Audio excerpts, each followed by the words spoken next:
Drama की शुरुआत में हम मेन लीड मिस्टर शाओ को देखते हैं जो शराब पी रहा होता है। तभी हमारी फीमेल लीड शेनजिया की एंट्री होती है जिसे किसी ने ड्रग्स दे दिया था। वो नशे में धुत होकर मिस्टर शाओ के पास आती है और उसे किस करने लगती है। दोनों एक साथ पूरी रात बिता लेते हैं। सुबह जब शेनजिया की आंखें खुलती हैं तो वो अपने बगल में एक अनजान आदमी को लेटा देकर बुरी तरह शॉक हो जाती है। वो सोचती है मैं एक अनजान आदमी के साथ कैसे सो गई, मैं ये सब किनको कैसे समझाऊंगी। वो पछतावे से भरी हुई उठती है और वहाँ से निकल जाती है। दूसरी तरफ हम किन को देखते हैं जो एक होटल रूम से किसी लड़की के साथ बाहर निकल रहा होता है। वो लड़की किन से कहती है तुम्हारे साथ नाइट स्पेंड करके बहुत मजा आया, मैं तुम्हारे साथ 6 महीने से हूँ, तुम शेनजिया से ब्रेकअप कब कर रहे हो। किन गुस्से में जवाब देता है मैंने तुम्हें बताया था कि हमारा रिश्ता सिर्फ शारीरिक है, शेनजिया मेरी सच्ची लवर है, तुम तो शेनजिया की दोस्त हो, अब ये सब बंद करो। तभी किन की नजर शेनजिया पर पड़ती है और वो जल्दी से उस लड़की को साइड में धक्का दे देता है। शेनजिया उसके पास आती है और पूछती है तुम यहाँ क्या कर रहे हो। किन झूठ बोलता है डोंगडोंग और उसके दोस्तों ने मुझे रात भर ताश खेलने के लिए यहाँ रोक लिया था। और तुम यहाँ क्या कर रही हो। शेनजिया कहती है क्लब की टीम बिल्डिंग पार्टी कल रात देर तक चली थी, इसीलिए बस होटल में आराम किया। किन कहता है मैं तुम्हें पहले घर छोड़ देता हूँ, लेकिन शेनजिया मना करती है नहीं मैंने कार बुला ली है और वो कार में बैठकर चली जाती है। किन कहता है घर पहुँचकर कॉल करना। शेनजिया कार में बैठकर सोचती है कल रात की घटना एक हादसा थी, मैं उस आदमी से कभी नहीं मिलूंगी। सीन शिफ्ट होता है और मिस्टर शाओ कार में बैठकर जाने वाला होता है। तभी किन वहाँ आता है और मिस्टर शाओ के गर्दन पर निशान देखकर कहता है डैड तुम्हारे पास एक गर्लफ्रेंड है। मिस्टर शाओ नाराज होकर कहता है अब मेरे मामलों में दखल देने की तुम्हारी बारी है, अपने काम से काम रखो। किन बताता है हे डैड मेरे पास पहले से ही एक गर्लफ्रेंड है, मैं उससे शादी करना चाहता हूँ, कुछ दिनों में उसे घर लाकर मिलवाता हूँ। मिस्टर शाओ वहाँ से निकल जाता है। अगले सीन में असिस्टेंट मिस्टर शाओ से कहता है पलक झपकते ही 20 साल हो गए जब तुमने युवा मास्टर को गोद लिया था, अब वो शादी कर रहा है। मिस्टर शाओ गंभीर होकर कहता है चेक करो कि किन की गर्लफ्रेंड कौन है। दूसरा असिस्टेंट कहता है ठीक है। फिर मिस्टर शाओ शेनजिया का आईडी कार्ड देते हुए कहता है पता लगाओ कल इस लड़की को ड्रग्स किसने दिया था। अब हम शेनजिया को देखते हैं जो घर पहुंचती है। तभी वो अपनी सौतेली माँ और सौतेली बहन को बातें करते सुन लेती है। सौतेली बहन कह रही होती है कल हमने जिस लड़की को हायर किया था लगता है उसने अपना काम पूरा कर दिया है, वो अभी तक वापस नहीं आई, लगता है काम हो गया।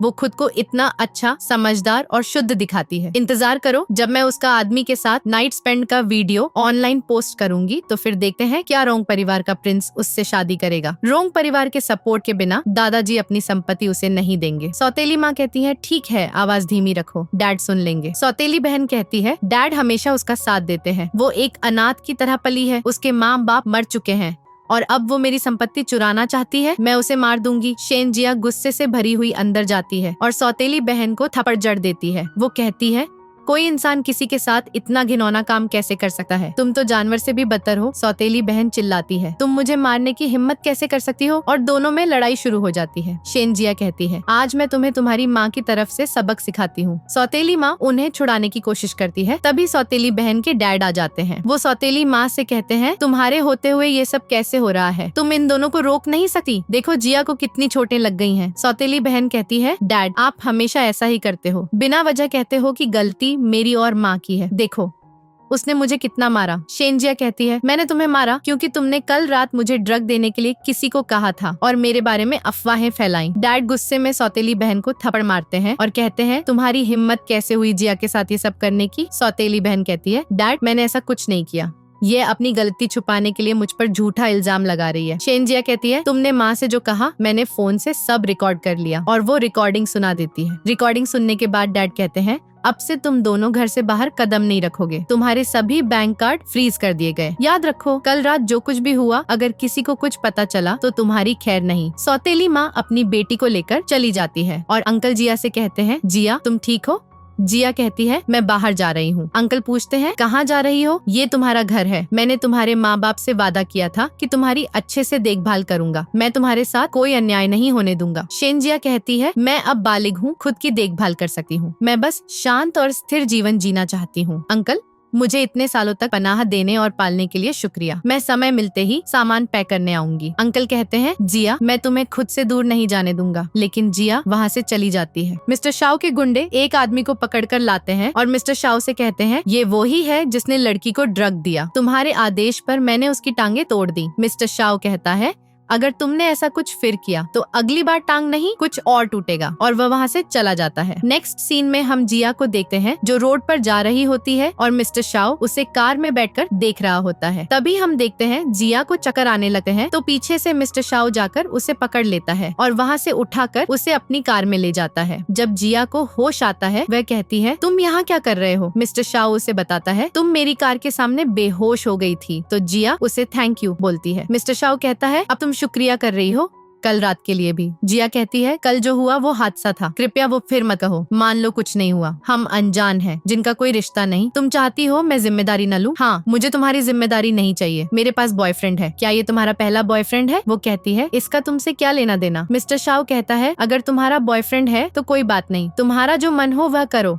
अगर फ्यूचर में कोई अगर मेरी जरूरत पड़े तो मुझे कांटेक्ट करना। तो वह कार्ड लेकर वहाँ से जाने लगी है, लेकिन थोड़ी दूर जाने पर डस्टबिन में कार्ड फेंक देती है। मिस्टर शाओ का असिस्टेंट कहता है यह लड़की ऐसा कैसे कर सकती है? आप हांगकांग के सबसे पावरफुल मैन हो, आपको पाने के लिए महिलाएं तरसती हैं। नेक्स्ट सीन में हम देखते हैं किन जिया से कहता है तुम हॉस्टल में क्यों रहने आ गई? तो वो कहती है अंकल के घर में हाल ही में कुछ परेशानियां चल रही हैं। वह कहती है किन तुम्हें मुझसे क्या चाहिए? तो किन कहता है कल रात को समय निकालो, मैं तुम्हें अपने डैड से मिलवाना चाहता हूँ। तो वह कहती है ये कुछ ज्यादा जल्दी नहीं है, मैं अभी पूरी तरह से तैयार नहीं हूँ। किन कहता है मेरे डैड को हमारे बारे में पता है, मैं तुम्हें औपचारिक रूप से परिवार से मिलवाना चाहता हूँ, आखिर हम शादी करने वाले हैं। शेन जिया सोचती है किन मेरे बारे में गंभीर है, बेहतर होगा मैं उसे कल रात की सच्चाई बता दूँ। वो किन से कहती है किन मुझे तुमसे कुछ कहना है। असल में मैं कल रात तभी उसकी सहेली बीच में आ जाती है और कहती है जिया सुना है तुम हॉस्टल वापस चली गई हो। सहेली कहती है मेरे बॉयफ्रेंड ने मेरे लिए पास में ही घर किराए पर लिया है, अब मैं तुम्हारे साथ नहीं रह सकती। शेनजिया शॉक होकर पूछती है तुम्हारा बॉयफ्रेंड है? कब से? सहेली कहती है असल में वो बहुत रिच है। किन कहता है मैं तुम्हें भी एक किराए पर घर दिलवा देता हूँ। शेनजिया मना करती है नहीं मुझे जरूरत नहीं। सहेली कहती है मुझे तुमसे जलन हो रही है, इतना अच्छा बॉयफ्रेंड मिला है तुमको। शेनजिया किन से कहती है किन तुम पहले जाओ, हम अपनी बात कल करेंगे। किन कहता है ठीक है कल मैं तुम्हें पिक करूंगा। तभी वो वहाँ से जाने लगती है, तभी उसकी सहेली पीछे से किन को टच करने लगती है। दोस्तों यह वही लड़की है जो किन के साथ होटल से नाइट स्पेंड करके निकली थी। नेक्स्ट सीन में मिस्टर शाओ को उसका असिस्टेंट बताता है युवा मास्टर की गर्लफ्रेंड की जानकारी यहाँ है। मिस्टर शाओ जैसे ही उस फाइल को खोलता है तो वो उसमें जिया की फोटो देखकर शॉक हो जाता है, ये तो किन की गर्लफ्रेंड है। असिस्टेंट सोचता है बाप बेटे एक ही औरत से प्यार करते हैं, ये भी एक लव राइवल है। दूसरी तरफ किन की प्रेमिका उससे कहती है क्या जिया को पता है कि मैं तुम्हारे साथ हूँ? वो कहता है बेहतर होगा तुम उसे मत बताओ, वरना मैं तुम्हें ऐसी सजा दूंगा जिससे तुम्हारी रूह कांप जाएगी। अगर तुम अच्छे से बर्ताव करो तो शादी के बाद भी तुम्हारे लिए जगह रहेगी। वो कहता है जिया को डैड के साथ डिनर पर ले जाना है और वो वहाँ से चला जाता है। नेक्स्ट सीन में हम देखते हैं किन कहता है आज हम डैड के साथ डिनर पर जा रहे हैं। जिया नर्वस होकर कहती है मैं बिल्कुल तैयार नहीं हूँ, तुमने पहले क्यों नहीं बताया? किन कहता है बेबी तुम इतनी उदास क्यों लग रही हो, नर्वस मत हो, मेरे डैड गंभीर लगे हैं लेकिन बहुत जेंटलमैन है, वो तुम्हें मुश्किल में नहीं डालेंगे और तुम इतनी क्यूट हो वो जरूर पसंद करेंगे। शेनजिया कहती है किन क्या हम डिनर के बाद बात कर सकते हैं, मुझे कुछ महत्वपूर्ण बताना है। किन कहता है मैं तुम्हारी हर बात सुनूंगा। तभी हम देखते हैं वहाँ पर मिस्टर शाओ की एंट्री होती है। उसे देखकर किन कहता है डैड देखो ये रही मेरी गर्लफ्रेंड। जिया जैसे ही मिस्टर शाओ को देखती है तो उसके होश उड़ जाते हैं, वह कुछ बोल नहीं पाती। किन कहता है तुम्हें क्या हुआ, अभी तो तुम बिल्कुल ठीक थी। वो घबराकर कहती है मुझे कुछ ठीक नहीं लग रहा है, अचानक से मेरे सर में बहुत तेज दर्द होने लगा है। मिस्टर शाओ शेनजिया को देखकर कहता है शायद ठंड लग गई है, मिस जिया के लिए गर्म चाय का कप लाओ। किन कहता है तुम्हें ठंड लग रही है, मैं तुम्हारे लिए कपड़े लाता हूँ, और वह वहाँ से चला जाता है। मिस्टर शाओ कहता है मिस जिया मुझे देखकर बहुत डर रही हो। शेनजिया कहती है अंकल असल में मुझे कुछ कहना है इसलिए मैं तुम्हें अंकल कह रही हूँ। मिस्टर शाओ सोचता है मुझसे दूरी बनाने की इतनी जल्दी, तुम उस रात से ज्यादा कांप रही हो, क्या तुमने वादा नहीं किया था कि मान लो कुछ नहीं हुआ तो फिर नर्वस क्यों हो? वो कहता है किन तुम्हारे लिए सही नहीं है, जल्दी उससे ब्रेकअप कर लो। शेनजिया शॉक होकर कहती है तुम मुझे उससे ब्रेकअप क्यों करने को कह रहे हो, मुझे क्या वजह दोगे ब्रेकअप की? मिस्टर शाओ कहता है तुम ब्रेकअप नहीं करना चाहती, तुम किन को इतना पसंद करती हो। तभी वहाँ पे किन आ जाता है और पूछता है तुम लोग क्या बात कर रहे हो? तो जिया कहती है कुछ नहीं। मिस्टर शाओ कहता है मिस जिया आज अस्वस्थ है। मिस्टर शाओ जिंग से कहता है इन्हें उनके घर छोड़ाओ और किन तुम मेरे साथ थोड़ा बैठो। शेन जिया कहती है अंकल आपको परेशान करने की जरूरत नहीं, मैं टैक्सी से जा सकती हूँ, बाद में किन मिस्टर शाओ से पूछता है, डैड तुम जिया के बारे में क्या सोचते हो? मिस्टर शाओ कहता है उससे ब्रेकअप कर लो। किन कहता है डैड मैं जिया से प्यार करता हूँ। हालांकि उसके माँ बाप जल्दी मर गए, वो अंकल के घर में रही, लेकिन वो बहुत अच्छी और समझदार लड़की है। मैंने 3 साल उसे परस्यू किया, तब वो गर्लफ्रेंड बनी। मिस्टर शाओ कहता है फिर तुम्हारे बाहर जितने भी अफेयर हैं सभी बंद कर दो। किन कहता है डैड मेरे पास बाहर कोई नहीं है। मिस्टर शाओ गुस्से में कहता है तुम क्या सोचते हो दुनिया में ऐसी चीजें हैं जो मैं पता नहीं लगा सकता। किन घुटनों पर बैठकर अपने डैड से माफी मांगने लगता है। मिस्टर शाओ कहता है अगर ये तुम्हारा शादी के प्रति एटीट्यूड है तो मैं सलाह देता हूँ ब्रेकअप कर लो। तभी मिस्टर शाओ वहाँ से चला जाता है और किन जिया की फ्रेंड को कॉल करता है और उससे कहता है तुम 1 हफ्ते के अंदर शहर को छोड़कर भाग जाओ और मुझसे कभी भी मिलने की कोशिश मत करना। ये बोलकर फोन कट कर देता है। नेक्स्ट सीन में हम देखते हैं असिस्टेंट मिस्टर शाओ से कहता है मिस जिया को क्यों नहीं बताते, युवा मास्टर के पास बाहर एक गर्लफ्रेंड है। मिस्टर शाओ कहता है किन उसे पसंद करता है, मुझे उन्हें दूर करना होगा। असिस्टेंट कहता है क्या अगर वो पूरी तरह से छूट ना सके? तो मिस्टर शाओ कहता है इतना छोटा काम भी नहीं कर सकता तो क्या वो रोंग परिवार का हेड बनने लायक है? असिस्टेंट कहता है युवा मास्टर को अभी पता नहीं, वो तुम्हारा जैविक बेटा नहीं है। वो अब भी सोच रहा होगा कि रोंग परिवार के भविष्य के हेड की पोजीशन सिर्फ उसकी है। मिस्टर शाओ कहता है इससे फर्क नहीं पड़ता कि वो मेरा जैविक बेटा है या नहीं, मेरा उत्तराधिकारी क्षमता पर आधारित है।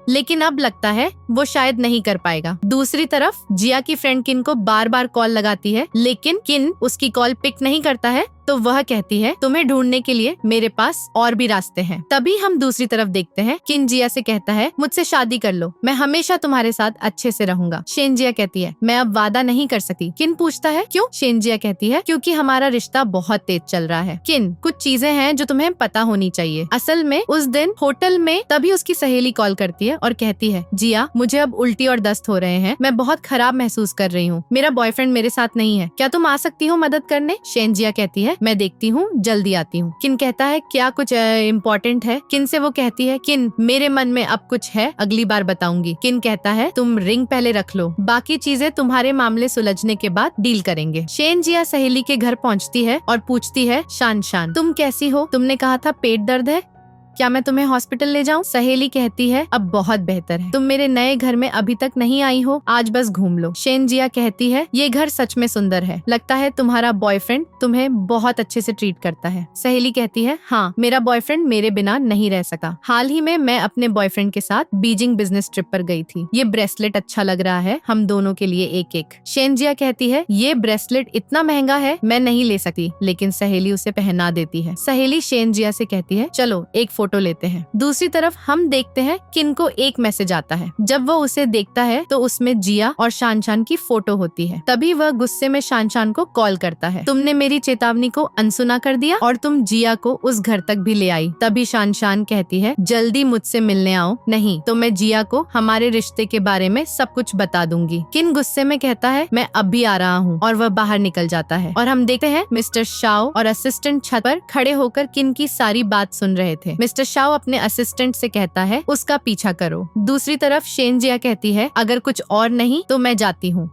और वह चली जाती है। तभी हम देखते हैं किन गुस्से से अंदर आता है। दूसरी तरफ जिया बाहर जा रही होती है, तभी उसे किन की इम्पोर्टेंट चीजें वहाँ पे दिखाई देती हैं, तो वह देखने के लिए अंदर वापस जा रही थी। तभी वहाँ पर मिस्टर शाओ आता है और उसका हाथ पकड़ लेता है। जिया कहती है तुम यहाँ क्यों आए हो? मिस्टर शाओ कहता है तुम सच में अंदर जाना चाहते हो? एक बार अंदर गए तो वापसी का रास्ता बंद हो जाएगा। क्या तुम उसे इतना प्यार नहीं करते? मूर्खतापूर्ण प्यार से बेहतर है जागरूक रहना, दर्द सहने से बेहतर है कि सच्चाई का सामना करो। और वह उसका हाथ छोड़ देता है और वो अंदर चली जाती है। दूसरी तरफ किन शान शान से कहता है तुमने जिया को क्या कहा है? वह कहती है तुम मेरा कॉल नहीं उठा रहे थे, इसीलिए मैं अंदर से टूट गई थी। मैं वादा करती हूँ कि अच्छी लड़की बनूंगी, किसी को पता नहीं चलने दूंगी, ठीक है? और वह दोनों किस करने लगते हैं। अभी वह किस कर ही रहे होते हैं, तभी हम देखते हैं पीछे से जिया आती है और उनकी फोटो लेने लगती है। किन कहता है तुम यहाँ क्या कर रही हो?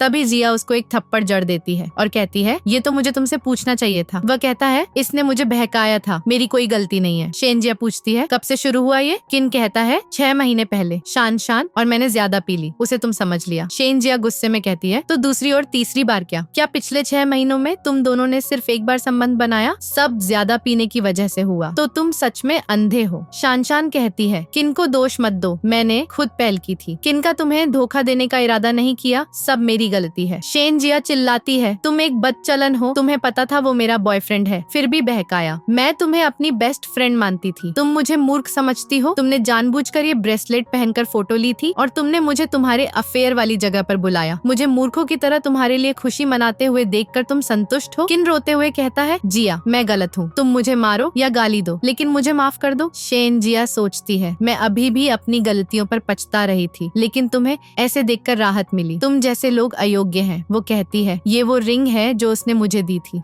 क्या तुम कचरा उठाने में इतनी दिलचस्पी रखती हो? शान सोचती है, वो मुझे कितना भी अपमानित करे, लेकिन अगर मेरा लक्ष्य पूरा हो जाए तो सब ठीक। रोंग परिवार की युवा मालकिन मैं ही बनूंगी, उसके बाद मैं तुम्हें जीने नहीं दूंगी। शान जैसे ही अंगूठी लेने के लिए आगे बढ़ती है, जिया अंगूठी को बाहर फेंक देती है। दूसरी तरफ हम देखते हैं, बाहर मिस्टर शाओ खड़ा होता है। वहाँ पर जाकर रिंग गिरती है। असिस्टेंट उस अंगूठी को उठा लेता है और कहता है, किन ने जिया को प्रपोज करने के लिए जो रिंग बनवाई थी, ये वही है। मिस्टर शाओ अपने असिस्टेंट से कहता है, लगता है उसने सब संभाल लिया। दूसरी तरफ शेंजिया किन से कहती है, मैं तुमसे ब्रेकअप करती हूँ, याद रखना। और वह वहाँ से जाने लगती है तो किन उसके पीछे जाने लगता है, लेकिन शान उसके पैर पकड़ लेती है और कहती है, मैं तुम्हारे बच्चे की माँ बनने वाली हूँ। यह सुनकर जिया रुकती है और थोड़ा हंसती है, फिर चली जाती है। जिया बाहर जाती है तो असिस्टेंट जिया को बुलाता है। शेन जिया शॉक होकर मिस्टर शाओ से पूछती है, तुम्हें पहले से पता था वो धोखा दे रहा है? मिस्टर शाओ कहता है, मैंने पिछली बार चेतावनी दी थी, किन तुम्हारे लिए सही नहीं, जल्दी ब्रेकअप कर लो। शेन जिया कहती है, मैंने अपनी कम नजर की वजह से अंकल की अच्छी साइड नहीं देखी। मिस्टर शाओ कहता है, रोंग परिवार ने किन को अच्छे से नहीं सिखाया,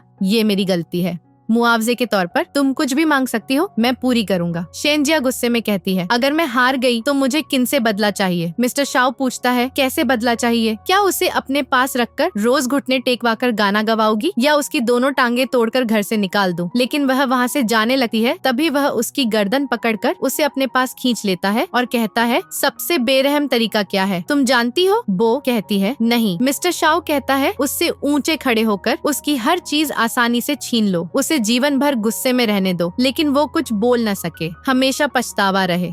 शेन जिया पूछती है, ये कैसे करे? मिस्टर शाओ कहता है, क्या तुम मुझसे शादी करोगी? अब से तुम किन की माँ हो? रोंग परिवार में तुम्हारे मेरे जैसे अधिकार होंगे। शेन जिया शॉक होकर कहती है, तुम पागल हो। मिस्टर शाओ कहता है, तो क्या इससे ज्यादा क्रूर तरीका है तुम्हारे पास? वो कहती है, मेरी नजर में मैंने एक धोखेबाज आदमी के लिए अपनी शादी कुर्बान की, वो इसके लायक नहीं। वो कहती है, मैं अब तुम्हारे रोंग परिवार के किसी से जुड़ना नहीं चाहती। मिस्टर शाओ कहता है, मैंने उसे पहले ही चेतावनी दी थी, सोचा वो सुनकर उस औरत से ब्रेकअप कर लेगा। जिया सोचती है, क्या मिस्टर शाओ जानते हैं वो दादा बनने वाले हैं? जिया बताती है, शान किन के बच्चे से गर्भवती है। वो कहता है, मैं सब पता लगाऊंगा। शेन जिया कहती है, मैं जा रही हूँ, लेकिन मिस्टर शाओ उसे रोक लेता है और कहता है, चलो एक एक ड्रिंक हो जाए तुम्हारे ब्रेकअप पार्टी के नाम पर। अब हम क्लब में देखते हैं, जहाँ पर जिया एक के बाद एक पैग पीते चली जा रही होती है और कुछ सोचने लगती है। तभी मिस्टर शाओ कहता है, तुम किसके बारे में सोच रही हो? जिया कहती है, अतीत के बारे में सोच रही हूँ। फिर हमें एक फ्लैशबैक सीन दिखाया जाता है, जहाँ पर जिया डांस कर रही होती है और सामने किन कुर्सी पर बैठकर देख रहा होता है। तभी जिया कहती है, क्या मैं अच्छा डांस करती हूँ? स्कूल ने मुझे प्रिंसिपल चुना, national centre for performing arts में परफॉर्मेंस के लिए जा रही हूँ। किन कहता है, जिया तुम भविष्य में हमारे रोंग परिवार में शादी करोगी, ऐसे दिखावे की जरूरत नहीं। शेंजिया कहती है, नहीं, ये मेरा सपना, ये दिखावा नहीं है। किन कहता है, तुम्हारे पास पहले से मैं हूँ, अब ये काम करने की जरूरत नहीं, अब डांस मत करो, ठीक है? तभी हमें प्रेजेंट का सीन दिखाया जाता है, जहाँ पर मिस्टर शाओ कहता है, अगर तुम डांस करना चाहती हो तो यहाँ कर सकती हो। शेंजिया कहती है, यहाँ इतने लोग हैं, मैं कैसे डांस करूँ? तभी हम देखते हैं मिस्टर शाओ मैनेजर को बुलाता है और उसे एक कार्ड देकर कहता है, ये क्लब तुरंत खाली करवाओ और जितना पैसा चाहिए ले लो। बॉस कहता है, अच्छा अभी क्लियर करता हूँ। बॉस कहता है, लेडीज एंड जेंटलमैन, मुझे माफ करना कि आपकी खुशी में खलल डाल रहा हूँ। हमारा स्टोर आज रात एक बहुत खास मेहमान ने पूरा बुक कर लिया है, कृपया 5 मिनट में बाहर चले जाएं। शुक्रिया। लोग कहते हैं, हमने भी पैसे दिए, हम अभी आए, वाइन भी नहीं सर्व हुई। तभी वहाँ पे असिस्टेंट आता है पैसों से भरे बैग लेकर और कहता है कि यहाँ से निकलते जाओ, सबको हिस्सा मिलेगा। लोग कहते हैं, वाह इतने पैसे, मैं पहले जाता हूँ, मैं जाता हूँ। देखते ही देखते पूरा क्लब खाली हो जाता है। फिर हम देखते हैं जिया डांस करने लगती है। शेंजिया मिस्टर शाओ से पूछती है, तुम्हें मेरा डांस कैसा लगा? मिस्टर शाओ कहता है, तुम्हारे इंस्ट्रूमेंट बजाने से बेहतर। शेंजिया पूछती है, तुम्हें कैसे पता मैं इंस्ट्रूमेंट बजा सकती हूँ? उसके बाद हम देखते हैं मिस्टर शाओ जिया को ड्रॉप करने के लिए उसके घर जाता है। जिया कहती कहती है, मिस्टर शाओ, मुझे घर वापस छोड़ने के लिए शुक्रिया। मिस्टर शाओ कहता है, अब तुम मुझे अंकल क्यों नहीं कहती? अगर तुम्हें पसंद है तो मैं आगे से अंकल कहूंगी। मिस्टर शाओ कार्ड दे देता है, इसमें मेरा फोन नंबर है, अगर कोई समस्या हो जो सुलझ ना सके तो कभी भी मुझे संपर्क करना, और अब इसे डस्टबिन में मत फेंकना। जिया कार्ड को ले लेती है और वहाँ से चली जाती है। नेक्स्ट डे हम देखते हैं जिया कॉलेज से आ रही थी, तभी रास्ते में किन उसका इंतजार कर रहा था। उससे कहता है कि प्लीज मुझे जिया माफ कर दो, आगे से ऐसा कुछ नहीं करूंगा और मैंने उससे ब्रेकअप कर लिया है। जिया कहती है, तुम न सिर्फ चंचल हो बल्कि इतने निर्दयी और घिनौने हो। मुझे खुशी है कि मेरा पहला आदमी तुम नहीं थे। किन गुस्से में कहता है, असंभव, तुम जानबूझकर मुझे गुस्सा दिला रही हो। जिया कहती है, क्या तुम्हें वो होटल याद है जहाँ हम मिले थे? वही होटल, वही रात जब तुम और शान शान प्यार कर रहे थे। वो नाइट मैंने किसी और के साथ स्पेंड की थी। किन चिल्लाता है, हांगकांग में कौन मेरी जिया को छूने की हिम्मत सकता है? शेन जिया कहती है, इससे फर्क नहीं पड़ता कौन था, हम ब्रेकअप कर चुके हैं। किन रोते हुए कहता है, जिया ब्रेकअप मत करो, मुझे फर्क नहीं पड़ता तुम किसी आदमी के साथ सोई हो, हम नए सिरे से शुरू करेंगे। लेकिन जिया वहाँ से चली जाती है। किन किसी से फोन करता है और उससे कहता है, उस दिन होटल में टीम बिल्डिंग के दौरान जिया किसके साथ ही पता लगाओ। नेक्स्ट सीन में हम देखते हैं जिया को एक लड़का खींचकर साइड में लाता है तो शेन जिया पूछती है, क्या हुआ? वो कहता है, किन किसी लड़के को मार रहा है, उसे बचा लो नहीं तो वह उसे जान से मार देगा। जैसे ही जिया वहाँ पहुँचती है तभी मिस्टर शाओ उसका हाथ पकड़ लेता है और कहता है, रुको मैं देखता हूँ। किन उस लड़के को मारने ही वाला था, तभी मिस्टर शाओ उसे रोकता है। किन कहता है, डैड आप यहाँ। मिस्टर शाओ उसे एक किक मारता है और कहता है, कमबख्त मूर्ख, क्या तुमने शुरू करने से पहले अंत के बारे में सोचा, या सोचते हो तुम स्थिति संभाल सकते हो? वहाँ पर सभी लोग फोटो और वीडियो रिकॉर्डिंग कर रहे थे, तभी असिस्टेंट सभी के फोन ले लेता है और सबके फोन में से वीडियो और फोटो डिलीट कर देता है। किन मिस्टर शाओ से कहता है, डैड कभी कभी मुझे शक होता है, क्या मैं तुम्हारा बेटा हूँ? मिस्टर शाओ कहता है, अगर तुम मेरा बेटा न होते तो सिर्फ ये किक नहीं होती। किन कहता है, डैड ये इतना कमीना है, इसने जिया को ड्रग दिया और उसका फायदा उठाया, मैं बस जिया के लिए उसे सबक सिखाना चाहता था। मिस्टर शाओ कहता है, लोगों को सबक सिखाने के कई तरीके हैं, तुमने सबसे मूर्ख तरीका चुना। किन कहता है, डैड मैं गलत था, मुझे इतना आवेगी नहीं होना चाहिए था। लगता है मिस्टर शाओजिंग से कहता है, इसे घर ले जाओ, और असिस्टेंट उसे पकड़कर ले जाता है। वह लड़का मिस्टर शाओ से माफी मांगने लगता है। वह कहता है, मैंने सिर्फ जिया को ड्रग्स दिया था और कुछ और नहीं। मिस्टर शाओ कहता है, मुझसे माफी मत मांगो, तुमने जिसके साथ गलत किया है उससे माफी मांगो। तो वह जिया से माफी मांगने लगता है, कृपया मुझे माफ कर दो। शेन जिया कहती है, मैं तुमसे विनती करती रही फिर भी तुमने मुझे ड्रग दिया। जब वे मुझे जबरदस्ती होटल ले गए तब मुझे छोड़ने का क्यों नहीं सोचा? अब मैं क्यों माफ करूं? वह कहता है, किन ने मेरी टांगे तोड़ दी हैं, मुझे पहले से ही सजा मिल चुकी। मिस्टर शाओ कहता है, मिस जिया क्या तुम्हें लगता है ये काफी सबक है? जिया कहती है, उसकी तीसरी टांग भी काट दी जाए ताकि भविष्य में वो अच्छे से बर्ताव करे। वो कहता है, नहीं मैं विनती करता हूँ, कृपया इस बार माफ कर दो, और गार्ड उसे लेकर चले जाते हैं। शेन जिया कहती है, तुमने किन की टांग तोड़ दी? क्या तुम सबके साथ इतने क्रूर हो? वो कहता है, मिस जिया कभी कभी मुझसे ज्यादा क्रूर तुम लगती हो। जिया कहती है, मैंने नहीं सोचा था कि तुम किन पर इतने सख्त होगे। मिस्टर शाओ कहता है, मुझे एक योग्य उत्तराधिकारी चाहिए, हर जगह मुसीबत पैदा करने वाले बेटे से बेहतर। जिया वहाँ से जाने लगती है, तभी मिस्टर शाओ कहता है, मिस जिया किन आसानी से हार नहीं मानेगा, अगर तुम नहीं चाहती कि वो लगातार परेशान करे तो मेरे सुझाव पर फिर विचार करो। ये सुनकर वो चली जाती है। असिस्टेंट कहता है, मिस्टर शाओ इस लड़की में काफी गुस्सा है, तो तुम्हें ये पसंद है? मिस्टर शाओ उसे घूरने लगता है और फिर हंसकर कहता है, मुझे भी अभी पता चला। नेक्स्ट सीन में हम किन को देखते हैं जो लंगड़ाते हुए आता है और कहता है, डैड मैंने गंभीरता से सोचा है, मुझे पता है मैं गलत था, मुझे इतना आवेगी नहीं होना चाहिए था। मिस्टर शाओ कहता है, क्या तुमने नहीं कहा मैं तुम्हारी परवाह नहीं करता? अब मैं तुम्हें ट्रेन कर रहा हूँ, एकमात्र बेटे के रूप में, रोंग परिवार के एकमात्र उत्तराधिकारी के रूप में। किन कहता है, मुझे ज्यादा सतर्क होना चाहिए, इंतजार करो, जब तक मैं जिया से शादी कर लूंगा तब ज्यादा स्थिर हो जाऊंगा। मिस्टर शाओ कहता है, क्या वो तुमसे शादी करने को तैयार है? उसने पहले से ब्रेकअप कर लिया है। किन पूछता है, तुम्हें कैसे पता? तो वो उसे घूरने लगता है। किन कहता है, वो गुस्सैल है, मैं उसे मना लूंगा। मिस्टर शाओ कहता है, मैं इंतजार करता हूँ और देखता हूँ। नेक्स्ट सीन में हम देखते हैं जिया अपने अंकल के घर पर जाती है और कहती है, आपने मुझे कॉल किया और कहा कुछ महत्वपूर्ण बताना है, क्या बात है? अंकल जिया से कहते हैं, सुना है तुमने किन से ब्रेकअप कर लिया। अंकल कहते हैं, तुम घर वापस आ जाओ, ये तुम्हारा घर है, अंकल तुम्हारी अच्छे से देखभाल करेगा। शेन जिया कहती है, जरूरत नहीं अंकल, मैं खुद की देखभाल कर सकती हूँ, अगर कुछ और नहीं तो मैं जाती हूँ। सौतेली बहन कहती है, दादाजी की वसीयत साफ थी, तुम्हें शादी करनी होगी विरासत पाने के लिए, अब तुम शादी नहीं कर सकती तो ये समझौता साइन करो विरासत छोड़ने का। शेन जिया सोचती है, तुम्हें कैसे पता मैं शादी नहीं कर सकती? सौतेली बहन कहती है, तुम ब्रेकअप कर चुकी हो, किससे शादी करोगी? जिया कहती है, किसी से भी करूँ, ये मत सोचो विरासत मिल जाएगी। सौतेली बहन बताती बताती है। वसीयत कहती है तुम्हारी शादी का साथी मेरे पिता द्वारा चुना जाना चाहिए। जिया कहती है जिससे मैं शादी करूंगी उसे देखकर अंकल मना नहीं करेंगे। नेक्स्ट सीन में हम देखते हैं मिस्टर शाओ किसी के साथ डील कर रहा होता है। वह सामान देखकर कहता है मैं इस सामान के लिए आपको 10 गुना पेमेंट करने के लिए तैयार हूँ, क्या आप मेरे साथ डील करना चाहेंगे? तभी जिया का कॉल आता है तो असिस्टेंट मिस्टर शाओ को फोन देता है। जिया कहती है मैं तुमसे मिलना चाहती हूँ और फोन काट देती है। मिस्टर शाओ असिस्टेंट से कहता है मेरे पास और भी जरूरी काम है और वहाँ से चला जाता है। एक असिस्टेंट कहता है कि मिस्टर शाओ मिलियन की डील छोड़कर कैसे जा सकता है, इस डील से ज्यादा जरूरी क्या है? जिंग कहता है इससे ज्यादा जरूरी प्यार है। नेक्स्ट सीन में हम देखते हैं मिस्टर शाओ कहता है मिस जिया आप मुझसे किस बारे में बात करना चाहती हैं? जिया उसे कार्ड दिखाते हुए कहती है कि आपने कहा था कि आप जुर्माने के तौर पर मेरी कोई भी बात मानने के लिए तैयार हैं। तो मिस्टर शाओ कहता है हाँ बिल्कुल, आप बताइए। शेनजिया मिस्टर शाओ से कहती है क्या तुम मुझसे शादी करोगे? मिस्टर शाओ कहता है मुझे याद है मिस जिया ने कहा था कि तुम रोंग परिवार की हर चीज से दूर रहना चाहती हो। शेनजिया कहती है मैं विरासत तभी पा सकती हूँ जब मैं शादी कर लूँ, जैसे ही शेयर्स मिलेंगे हम तुरंत डिवोर्स ले लेंगे। मिस्टर शाओ कहता है तुम किसी से भी शादी कर सकती हो, फिर मुझसे क्यों? जिया कहती है आपका नाम ही काफी है डर के लिए, मेरे अंकल मना नहीं कर पाएंगे। मिस्टर शाओ कहता है तुम बहुत ईमानदार हो। असिस्टेंट कहता है इस छोटी बहन की हिम्मत कैसे हुई मिस्टर रोंग का फायदा उठाने की? मिस्टर रोंग खांसते हैं, पूरा हांगकांग शहर कांप जाता है, वो कैसे सहमत हो सकते हैं? मिस्टर शाओ हंसते हुए कहता है हाँ मैं अपने वादे का पक्का हूँ, क्या तुम्हारा ID कार्ड साथ है? जिया कहती है क्यों? मिस्टर रोंग कहता है सर्टिफिकेट लेने। जिया कहती है सिविल अफेयर्स ब्यूरो आज बंद है। मिस्टर रोंग कहता है वे काम पे जाएंगे, आप चलो। तभी किन का मैसेज आता है, वो कहता है पिछली बार की रिंग तुमने खो दी, मैंने मुआवजे में नेकलेस खरीदा। लेकिन जिया उसे ब्लॉक कर देती है और वह दोनों वहाँ से निकल जाते हैं। किन सोचता है जिया ने मुझे ब्लॉक कर दिया। उसका असिस्टेंट कहता है यंग मास्टर चिंता मत करो, कुछ दिन इंतजार करो और ये नेकलेस मिस जिया को दे दो, वो जरूर मन बदलेंगी। तभी वहाँ से मिस्टर रोंग की कार निकलती है। मिस्टर रोंग की कार में औरत देखकर वो दोनों शॉक्ड हो जाते हैं। किन सोचता है तभी उन्होंने कहा था उत्तराधिकारी शायद मैं नहीं हूँ, क्या वो उस औरत से शादी करने वाले हैं? नहीं, बिल्कुल नहीं, ऐसा नहीं हो सकता। नेक्स्ट सीन में हम देखते हैं मिस्टर रोंग और जिया दोनों शादी का सर्टिफिकेट लेकर बाहर निकलते हैं और सभी लोग उनका स्वागत करते हैं। और फिर मिस्टर रोंग जिया को अंगूठी पहनाते हैं और कहते हैं अब से रोंग परिवार तुम्हारे सपोर्ट में है, तुम जो चाहो कर सकती हो। फिर हम दूसरी तरफ देखते हैं जहाँ किन बैठा उस नेकलेस को लेकर बैठा होता है। तभी एक नौकर आता है और उससे कहता है कि बाहर एक औरत आई है जो आपसे मिलना चाहती है। वह कहता है कि उसे यहाँ से निकाल दो, लेकिन वह अंदर आ जाती है। शान शान चिल्लाती है तुम क्या कर रहे हो, मैं तुम्हारे बच्चे से गर्भवती हूँ, तुम इतने क्रूर हो। किन कहता है हाँ बच्चा अबॉर्ट कर दिया। वो कहती है मैंने किसी से दिखवाया है, ये बेटा है। रोंग परिवार में कम वंशज हैं, अगर तुम बेटा दे सको तो तुम्हारे पिता और दादी दोनों को खुश कर सकते हो। किन सोचता है मेरे डैड मुझसे सच में खुश नहीं है, मैं रोंग परिवार की विरासत जल्दी पाना चाहता हूँ, दूसरी औरतों को मौका नहीं दे सकता। किन कहता है बच्चा पैदा हो सकता है। वो हाँ कहती है। किन कहता है लेकिन मैं तुमसे शादी बिल्कुल नहीं करूंगा, जिससे मैं शादी करना चाहता हूँ वो हमेशा जिया है। वो सोचती है मैं अपने बच्चे को इस दुनिया में लाना चाहती हूँ, भले जीवन भर नाम या स्टेटस न हो, मैं तैयार हूँ। जब तक रोंग परिवार टिका है मिसेज रोंग की पोजीशन देर सबेर मेरी होगी। नेक्स्ट सीन में देखते हैं असिस्टेंट शेनजिया से कहता है ये मिस्टर रोंग ने तुम्हारे लिए स्पेशली तैयार किए हैं विभिन्न बड़े ब्रांड्स के लिमिटेड एडिशन। वह बैग देख रही थी, तभी वहाँ पर मिस्टर रोंग आता है और कहता है मुझे नहीं पता तुम्हें क्या क्या पसंद, बस कुछ ज्यादा खरीद लिए, अगर पसंद ना आए तो फिर तैयार करूंगा। शेनजिया कहती है जरूरत नहीं, मैं अभी भी स्कूल में रहती हूँ। मिस्टर रोंग कहता है हालांकि मैं गुप्त शादी पर सहमत हूँ, लेकिन इसका मतलब ये नहीं कि मैं अपनी वाइफ को बाहर कष्ट सहने दूं। क्या तुम अभी भी अपने अंकल से मिलना चाहती हो? जल्दी कपड़े बदलो, मैं बाहर इंतजार कर रहा हूँ। फिर हम देखते हैं मिस्टर रोंग जिया का हाथ पकड़ उसे उतारता है। वो सोचती है मुझे नहीं पता आज ये आउटफिट मेरे लिए सही है या नहीं। तभी मिस्टर रोंग कहता है तुम इस ड्रेस में बहुत अच्छे लग रहे हो, और वह अंदर जाने लगते हैं। तभी मिस्टर रोंग का फोन बजता है और वह कहता है तुम पहले अंदर जाओ, मैं एक कॉल अटेंड करके आता हूँ। दूसरी तरफ हम देखते हैं परिवार के सदस्य कहते हैं ये जगह तो बहुत सुंदर है। सौतेली बहन कहती है डैड क्या तुम्हें यकीन है ये वो जगह है जो जिया ने बताई थी? वो इतनी अमीर कब हो गई, उसके पास क्या इतने पैसे हो सकते हैं? सौतेली माँ कहती है मुझे लगता है उसने कोई अमीर बूढ़ा आदमी ढूंढ लिया। तभी वहाँ जिया आ जाती है। सौतेली बहन उसकी रिंग देखकर कहती है ये डायमंड रिंग तो पिछले महीने 20 मिलियन की खरीदी गई थी, यह तुम्हारे पास कहाँ से आई? सौतेली बहन कहती है तुम दादाजी की संपत्ति के पीछे हो, इसलिए क्या तुम रोंग परिवार के यंग मास्टर से फिर जुड़ गई हो? तुमने तो कहा था तुम अपने पति से मिलवाओगी, तुम्हारा पति कहाँ है? क्या तुम किसी की रखैल हो? और वह हंसने लगते हैं। तभी अंकल कहते हैं अगर तुम परिवार की संपत्ति के लिए किसी भी आदमी को ढूंढ लाई तो मैं सहमत नहीं होऊंगा। शेनजिया कहती है चिंता मत करो, तुम मेरे चुने पति से जरूर संतुष्ट होगे। वो किन किन से बेहतर ज्यादा ताकतवर है। सौतेली बहन हंसते हुए कहती है, मैंने हांगकांग में रोंग किन से ज्यादा ताकतवर किसी को नहीं देखा। तभी पीछे से कोई जवाब देता है, अगर नहीं देखा तो मतलब तुम्हारा अनुभव कम है। तभी हम देखते हैं मिस्टर रोंग ग्रैंड एंट्री करते अपने बॉडीगार्ड के साथ। असिस्टेंट कहता है, ये है रोंग परिवार के हेड मिस्टर रोंग। तभी सौतेली माँ शॉक होकर कहती है, रोंग परिवार का हेड? तुम रोंग परिवार के प्रिंस के पिता हो। सौतेली बहन कहती है, मिस्टर रोंग, सब जिया की गलती है, दूसरों के साथ घूमती रहती रही, इसने किन को भी धोखा दिया है और रोंग परिवार की बदनामी की, इसका हमसे कोई लेना देना नहीं। तभी जिया सौतेली बहन को एक थप्पड़ जड़ देती है और गुस्से में कहती है, तुम दोनों माँ बेटी बहुत नीच नहीं हो रही हो। तभी सौतेली बहन जिया को थप्पड़ मारने वाली होती है और मिस्टर रोंग उसका हाथ पकड़ लेते हैं और उसे कहते हैं, ये मेरी वाइफ है, तुम्हारी हिम्मत कैसे हुई इसके ऊपर हाथ उठाने की। सौतेली बहन शॉक होकर कहती है, नामुमकिन, वो तुम्हारी वाइफ कैसे हो सकती है। जिया मिस्टर रोंग का हाथ पकड़कर कहती है, नामुमकिन क्यों, मैं मिसेज रोंग हूँ, देखो मेरा पति अभी भी प्रमुख व्यक्ति है। सौतेली बहन चिल्लाती है, तुमने जिया से कब शादी कर ली। मिस्टर रोंग कहता है, लगता है तुम्हें अच्छे शिष्टाचार नहीं सिखाए गए हैं। अंकल कहते हैं, सॉरी मिस्टर रोंग, मैंने सख्ती से अनुशासन नहीं सिखाया, मैं उसे वापस ले जाकर ठीक से सिखाऊंगा। मिस्टर रोंग कहता है, तुम जिया के एकमात्र एल्डर हो, मुझे लगा मिलने की जरूरत है। और वो कहता है, जिया के ग्रेजुएट होने के बाद मैं एक भव्य वेडिंग तैयार करूंगा। अंकल कहता है, सॉरी मिस्टर रोंग, मैं तुम्हारी शादी से सहमत नहीं हूँ। मिस्टर रोंग हंसते हुए कहता है, मुझे लगता है मिस्टर रुआन ने गलत समझा, मैं आज यहाँ चर्चा करने नहीं आया, ये एक नोटिफिकेशन है। मिस्टर रोंग कहता है, मिस्टर रुआन, क्या तुम ये पढ़कर बोलोगे। अंकल अपनी कंपनी की सीक्रेट डिटेल देखकर शॉक हो जाते हैं और कहते हैं, ये तुम्हें कैसे मिला। मिस्टर रोंग कहता है, हांगकांग में कुछ भी नहीं जो मैं नहीं पा सकता। सौतेली माँ कहती है, अगर ये चीज बाहर आई तो रुआन परिवार मिनटों में खत्म हो जाएगा। मिस्टर रोंग कहता है, तो मिस्टर रुआन, क्या आप सहमत हो। अंकल कहता है, हाँ मैं सहमत हूँ। शेनजिया कहती है, अंकल सहमत हो गए तो मिस्टर रोंग और मैंने पहले से मैरिज सर्टिफिकेट ले लिया है, तो विरासत समझौता साइन करो। तभी असिस्टेंट एक फाइल लेकर आता है और अंकल को देता है। उसके बाद अंकल उस पे साइन कर देते हैं और फिर असिस्टेंट उस फाइल को अंकल से ले लेता है। उसके बाद वह सभी लोग वहाँ से निकल जाते हैं। शेनजिया कहती है, शुक्रिया कि तुमने अपनी पहचान इस्तेमाल करने दी, जिसकी वजह से मुझे मेरी चीजें वापस मिल सकी। मैंने कहा था रोंग परिवार हमेशा तुम्हारा सहारा बनेगा। शेनजिया कहती है, तुम्हें मेरे लिए इतना अच्छा होने की जरूरत नहीं, वैसे भी हम डिवोर्स लेने वाले हैं। मिस्टर रोंग कहता है, जब तक डिवोर्स नहीं होता तुम मिसेज रोंग हो। नेक्स्ट सीन में हम देखते हैं मिस्टर रोंग की मॉम विदेश से लौटकर आ जाती है और वह असिस्टेंट से कहती है, तुम लोगों की इतनी हिम्मत, तुमने मुझसे मेरे बेटे की शादी की बात छुपाई। असिस्टेंट कहता है, आपने हांगकांग आने से पहले क्यों नहीं बताया, मैं आपको पिक करने आ जाता। माँ कहती है, मेरी बहू कहाँ है, मुझे मेरी बहू से मिलवाओ जल्दी। और वह सब लोग वहाँ से जाने लगते हैं। तभी असिस्टेंट मिस्टर रोंग के पास कॉल करता है और उन्हें बताता है कि आपकी माँ घर आ चुकी है और वह जिया से मिलने जा रही है। फिर हम नेक्स्ट सीन में देखते हैं जिया एक स्टोर में होती है, जो एक ड्रेस को देखकर कहती है, मुझे महत्वपूर्ण मौके के लिए ड्रेस खरीदनी है, ये उसके रिक्वायरमेंट से मैच करेगी। वह वहाँ के स्टाफ से कहती है, मैं ये ट्राई करना चाहती हूँ। तभी वहाँ पर शान आ जाती है और कहती है, ये ड्रेस मैं लूंगी, पैक कर दो। जिया कहती है, तुम्हें ये ड्रेस पसंद है तो मैं इसे तुम्हारे लिए छोड़ देती हूँ, वैसे भी तुम्हें मेरी छोड़ी हुई चीज ज्यादा पसंद है। शान कहती है, मुझे लगता है तुम अफोर्ड नहीं कर सकती, इसीलिए बहाने बना रही हो। शेनजिया कहती है, जो मैं अफोर्ड नहीं कर सकती वो तुम कर सकती हो। शान कहती है, किन्ने कहा, वो मुझे और बच्चे की जिम्मेदारी लेगा, मैं रोंग परिवार के भविष्य के उत्तराधिकारी की माँ हूँ, जो चाहोगी मिलेगा, तुम कौन हो। तभी जिया उसे एक थप्पड़ जड़ देती है और कहती है, तुम वो हो जो दूसरों के बॉयफ्रेंड को बहकाकर ऊपर पहुंची हो। वो चिल्लाती है, तुमने मुझे मारने की हिम्मत कैसे की, मैं अभी पुलिस बुलाती हूँ। जैसे ही वो कॉल लगाने वाली होती है, तभी पीछे से मिस्टर रोंग की माँ आकर उसका फोन छीन लेती है और उसे जमीन पर पटक देती है। तो शान कहती है, बूढ़ी औरत, तुम्हारी हिम्मत कैसे हुई मेरे फोन को तोड़ने की, पता है ये कितना महंगा था। तभी जिया शान को फिर से एक थप्पड़ जड़ देती है और कहती है, तुम्हारे शिष्टाचार कुत्तों ने खा लिए, फिर भी योग्य उत्तराधिकारी पैदा करना चाहती हो। शान गुस्से में कहती है, तूने मुझे मारने की हिम्मत कैसे की, तुम लोग इंतजार करो, मैं अभी पुलिस बुलाती हूँ। मिस्टर रोंग की माँ कहती है, क्या तुम्हारे पास सबूत है। तो शान कहती है, हाँ है, यहाँ कैमरा लगे हैं, इनमें सब रिकॉर्ड हो गया है। तभी मिस्टर रोंग की माँ अपने गार्ड्स को बुलाती है और वह आकर सभी कैमरों को तोड़ देते हैं और होटल स्टाफ को उसका मुआवजा भी दे देते हैं। मिस्टर रोंग की माँ कहती है, अब कोई सबूत है तुम्हारे पास। वो कहती है, इस बदतमीज औरत को बाहर निकालो। गार्ड्स आकर उसे पकड़ लेते हैं। शान चिल्लाती है, मुझे मत छुओ, क्या तुम जानते हो मैं किसके बच्चे से गर्भवती हूँ, अगर तुमने मुझे छुआ तो तुम बचोगे नहीं। और वह गार्ड्स उसे उठाकर बाहर ले जाते हैं। वह चिल्लाती है, मुझे छोड़ो, मुझे नीचे उतारो। जिया पूछती है, तुम मेरी आंटी हो। वो कहती है, आंटी क्यों, मॉम कहो। मिस्टर रोंग की माँ कहती है, वेटर, स्टोर की सभी लाल ड्रेसेस पैक कर दो। वेटर कहती है, ओके मॉम। शेनजिया कहती है, जरूरत नहीं है मॉम, बहुत ज्यादा कपड़े। आंटी कहती कहती है मेरी बहू लाल में अच्छी लगती है, ज्यादा पहनो, मुझे देखना पसंद है। नेक्स्ट सीन में हम देखते हैं जिया और माँ दोनों बैठकर बातें कर रही होती हैं। तभी वहाँ पर मिस्टर रोंग आता है। मिस्टर रोंग को देखकर माँ भड़क जाती है और कहती है तुम्हारी हिम्मत कैसे हुई मुझे इतनी बड़ी बात छुपाने की। शेन जिया कहती है मॉम, मैंने मिस्टर रोंग से गुप्त रखने को कहा क्योंकि मैंने पढ़ाई पूरी नहीं की। सासू माँ कहती है तो तुम शादीशुदा हो, अब उसे मिस्टर रोंग मत कहो, सिर्फ रोंग कहो। वो कहती है ठीक है। जिया कहती है मैं आपके लिए चाय बनाकर लाती हूँ, आप यहाँ बैठे तब तक, और जिया वहाँ से चली जाती है। तभी हम देखते हैं मिस्टर रोंग माँ के पास आकर बैठ जाते हैं। माँ कहती है ये लड़की कितनी प्यारी है, मेरे डेमन सेक्ट जैसी। मिस्टर रोंग कहते हैं मुझे लगा था आपको ये सब पसंद नहीं आएगा। माँ कहती है तुम इतने बूढ़े हो चुके हो, तुम्हें पत्नी मिलना मुश्किल थी, क्या तुम मूर्ख हो, तुमने गुप्त शादी क्यों की। मिस्टर रोंग कहता है माँ ये एक टेम्परेरी मैरिज है। माँ कुछ कहने जा रही थी तभी जिया वहाँ पर आ जाती है और कहती है माँ ये लो गर्मा गर्म चाय आपके लिए। माँ जिया से कहती है तुम दोनों शादी कब कर रहे हो। जिया मिस्टर रोंग की तरफ देखने लगती है। तभी मिस्टर रोंग कहता है जिया अभी स्कूल में है, उसके ग्रेजुएट होने तक इंतजार करो। माँ सोचती है अगर और देर की तो तुम्हारी पत्नी भाग जाएगी। तभी माँ जिया को एक कड़ा देने लगती है और कहती है ये हमारे रोंग परिवार की विरासत है, अब इसे तुम्हें सौंपने का समय है। शेन जिया मना करती है ये बहुत महंगा है, मैं नहीं ले सकती। सासू माँ कहती है ये वो चीज है जो सिर्फ मेरी थर्ड आंटी रोंग की बहू रख सकती है, जल्दी लो। शेन जिया कहती है शुक्रिया मॉम। नेक्स्ट सीन में हम देखते हैं जिया कार में बैठी होती है और उसे कड़े को देख रही होती है और मिस्टर रोंग से कहती है हमारी कॉन्ट्रैक्ट मैरिज है, ये गिफ्ट बहुत कीमती है, मैं इसे नहीं ले सकती, आप इसे वापस ले लो। मिस्टर रोंग कहता है मेरी माँ लंबे समय से इतनी खुश नहीं हुई, सब तुम्हारी वजह से, और उसे वो कड़ा वापस दे देता है और कहता है तुम इसके लायक हो, तुम पर बहुत सूट करता है। जिया कहती है मैंने रुआन के 20% शेयर्स हासिल कर लिए। तभी कार की अचानक ब्रेक लगने की वजह से जिया आगे की तरफ गिरने लगती है तो मिस्टर रोंग उसे पकड़ लेते हैं। तभी वह दोनों इतने करीब आ जाते हैं कि किस करने लगते हैं। तभी शेन जिया सोचती है मेरा दिल इतनी तेज क्यों धड़क रहा है। मिस्टर रोंग कहता है सॉरी, मुझे माफ करना, और वह जिंग से कहता है तुम्हें ड्राइव करना नहीं आती, सही से ड्राइव करो। जिंग कहता है सॉरी बॉस, माफ करना, सामने कोई आ गया था इसलिए अचानक ब्रेक लगानी पड़ी थी। दूसरी तरफ हम देखते हैं किन कुछ सामान लेकर आया था और शान शान को देकर जाने लगता है। तभी शान शान कहती है मुझे छोड़कर मत जाओ और उसे पकड़ लेती है। किन कहता है अगर तुम शांति से बच्चा पैदा करो तो मैं तुम्हें ठीक से रखूंगा, लेकिन सलाह देता हूँ कोई गलत विचार मत रखना कि मैं तुमसे शादी कर लूंगा। शान शान कहती है क्या तुम अभी भी जिया से शादी करना चाहते हो, वो पहले से शादीशुदा है, तुम्हारा कोई चांस नहीं। किन शॉक होकर कहता है नामुमकिन, मैंने अभी ब्रेकअप किया, वो इतनी जल्दी किसी से कैसे शादी कर सकती है। शान शान कहती है मैंने आज मॉल में उससे और उसकी सास को देखा, शादी ना हुई होती तो सास कहाँ से आती है। किन कहता है तुम झूठ बोल रही हो। वो कहती है अगर विश्वास न हो तो उसे कॉल करके पूछ लो। वो जिया को कॉल लगता है और दूसरी तरफ हम देखते हैं मिस्टर रोंग नहाकर निकल रहा होता है और जिया बेड पर बैठी होती है और रोंग से कहती है कि अपने कपड़े उतारो। मिस्टर रोंग कहता है तुम इतनी बोल्ड कब से हो गई हो। जिया कहती है मजाक कर रही हूँ, तुम और तुम्हारी मॉम ने हाल ही में मेरे लिए ढेर सारी चीजें खरीदी हैं तो मैंने भी तुम्हारे लिए सूट खरीदा, क्या तुम ट्राई करना चाहेंगे। फिर जिया मिस्टर रोंग को सूट पहनाने लगती है। मिस्टर रोंग कहता है अच्छा लग रहा है। जिया कहती है तुम्हारी बॉडी अच्छी है। मिस्टर रोंग कहता है तुम्हें अच्छी बॉडी पसंद है और वह उसका हाथ पकड़कर अपने एब्स से टच करवाने लगता है और कहता है क्लोज से फील करो। जिया शर्मा जाती है और कहती है मैं तुम्हारे लिए मैचिंग की टाई ढूंढ कर लाती हूँ, और वह वहाँ से चली जाती है। तभी जिया का फोन बजता है। शेन जिया कहती है किसका फोन है। मिस्टर रोंग कहता है स्कैम कॉल है। मिस्टर रोंग साइड में जाकर फोन पिकअप कर लेता है और कहता है तुम जिया को ढूंढ रहे हो, वो शावर ले रही है। किन कहता है किसने मेरी गर्लफ्रेंड चुराने की कोशिश की, तुम्हारी इतनी हिम्मत, क्या तुम जानते हो मैं कौन हूँ। मिस्टर रोंग कहता है तुम नहीं जानते मैं कौन हूँ, और मिस्टर रोंग कॉल कट कर देता है। किन गुस्से में चिल्लाता है मेरी औरत चुराने की हिम्मत किसने की, मैं तुम्हें मार दूंगा, और अपना फोन जमीन पर पटक देता है। शान शान कहती है किन गुस्सा मत हो, तुम्हारे पास अभी मैं हूँ। किन कहता है दूर हो जाओ। नेक्स्ट सीन में हम देखते हैं जिया की फ्रेंड्स कहती हैं तुमने कमाल कर दिया, तुमने इंटरनेशनल डांस कंपटीशन का चैंपियनशिप जीत ली। तभी वहाँ पे किन आ जाता है और कहता है तुम शादीशुदा हो, तुमने भी मुझे बताया नहीं। किन को देखकर सभी लोग वहाँ से भाग जाते हैं। किन कहता है मुझे उसका नाम बताओ। जिया कहती है तुम्हारा कोई काम नहीं, वो आदमी कौन है तुम जानने लायक नहीं हो, और वो वहाँ से जाने लगती है। तभी किन उसका हाथ पकड़ लेता है और हम देखते हैं मिस्टर रोंग और असिस्टेंट दूर से सब देख रहे होते हैं। किन कहता है वो कौन है, मैं उसे बर्बाद कर दूंगा। जिया उसे एक थप्पड़ जड़ देती है और कहती है जो बर्बाद होगा वो तुम हो, बदमाश। किन कहता है जिया तुमने उससे सिर्फ मुझे गुस्सा दिलाने के लिए शादी की, अगर तुम उसे अभी डिवोर्स दे दो तो मैं तुरंत तुमसे शादी कर लूंगा। जिया कहती है मेरा हाथ छोड़ो, लेकिन वो उसका हाथ नहीं छोड़ता। तभी पीछे से गार्ड्स आ जाते हैं और उसे पकड़ देते हैं। तो वह कहता है क्या तुम जानते हो मैं कौन हूँ। तभी एक गार्ड कहता है कोई फर्क नहीं पड़ता तुम कौन कौन हो? हमारी लेडी को कष्ट पहुंचाना, मौत मांगना है। किन कहता है तुम मुझे नहीं जानते, अगर तुमने मुझे नहीं छोड़ा तो मेरे डैड तुम सबको जान से मार डालेंगे। और वह गार्ड उसे वहाँ से ले जाते हैं। तभी असिस्टेंट आता है और मिस्टर रोंग से कहता है कि बॉस अब आगे क्या करना है? तो मिस्टर रोंग कहता है कि उसे इटली भेज दो और उससे कह देना कि जब तक मैं ना कहूँ तब तक वो यहाँ वापस ना आए। तभी हम देखते हैं वहाँ पर जिया आ जाती है। शेंजिया कहती है तुमने अपने लोगों से किन को कहाँ ले जाने दिया, उसे सब पता चल गया। मिस्टर रोंग कहता है चिंता मत करो, उसे पता नहीं चलेगा, वो कभी रोंग परिवार की पावर से संपर्क नहीं किया। नेक्स्ट सीन में हम देखते हैं मिस्टर रोंग अपने खास 4 आदमियों से जिया को मिलवाता है। चारों आदमी मिस्टर रोंग की शादी की खुशी में पार्टी कर रहे होते हैं। शेंजिया सोचती है मेरे माँ बाप की मौत की सालगिरह आने वाली है, मेरी माँ के अवशेष अभी भी रुआन घर में है, मुझे उन्हें वापस लाने जाना होगा। नेक्स्ट सीन में हम देखते हैं जिया अपने अंकल के घर जाती है और कहती है कि मेरी माँ के अवशेष मुझे दे दो। तभी सौतेली माँ कहती है तेरे माँ के अवशेष मैं तुम्हें दे सकती हूँ, पहले मेरे शेयर्स लौटा दो। अंकल कहता है हमने तुम्हें इतने साल पाला, उसका कोई एहसान नहीं है, तुम्हें हमारा शुक्रगुजार होना चाहिए। शेंजिया गुस्से में कहती है वो मेरे माँ बाप के शेयर्स हैं, मुझे लेने चाहिए। इतने साल तुमने रुआन परिवार पर कब्जा किया लेकिन मुझ पर एक पैसा नहीं खर्च किया। सौतेली बहन कहती है कंपनी इतना नुकसान सह चुकी, अब सब ले जाना नामुमकिन है। जिया कहती है क्योंकि तुम सिर्फ बैग खरीदना और फिजूल खर्ची जानती हो और तुम सिर्फ मर्दों से चिपकना जानती हो, या तुम्हारी माँ ने रुआन घर लगभग खाली कर दिया। शान